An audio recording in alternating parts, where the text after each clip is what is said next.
Sweets తినాలనిపించినప్పుడల్లా అన్నిట్లోనూ sugar add చేసుకుంటూ హ్యాపీగా తినేవాళ్ళం. షుగర్ మంచిది కాదు అన్నారు. సరే అని షుగర్ ప్లేస్ లో జాగరీని రీప్లేస్ చేసాం. ఇప్పుడు అన్నిటినీ బెల్లంతోనూ రెడీ చేసుకుంటున్నాం. బెల్లం పొడి వాడుకుంటున్నాం. షుగర్ కంప్లీట్ గా స్కిప్ చేసాం. ఇప్పుడేమంటున్నారు, షుగర్ కన్నా జాగరీ ఇంకా డేంజరస్. ఎందుకంటే షుగర్ గ్లైసెమిక్ ఇండెక్స్ కన్నా జాగరీ గ్లైసెమిక్ ఇండెక్స్ చాలా ఎక్కువ. దానివల్ల చాలా ఇబ్బందులు ఎదురవుతాయి అంటున్నారు.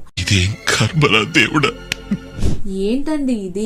ఏం తినాలి? తీయగా తినాలనిపిస్తే ఏమి తినకూడదా? ఏం చేయాలండి అని చాలా మంది క్వశ్చన్ చేస్తున్నారు. సో స్వీట్ తినాలనిపిస్తే తినాలి, కానీ గిల్ట్ ఫ్రీగా తినాలి అనుకునే వాళ్ళకే ఈ వీడియో చేస్తున్నాను. Hi, this is doctor Asagna, homeopathic physician. Best sugar and jaggery alternatives ఏంటి అనేది చూద్దాము. ఇక్కడ నా సజెషన్స్ అన్ని ఇక్కడ ఇస్తున్నాను, అండ్ ఇవి ప్రమోషన్స్ కాదు అని గుర్తుపెట్టుకోండి.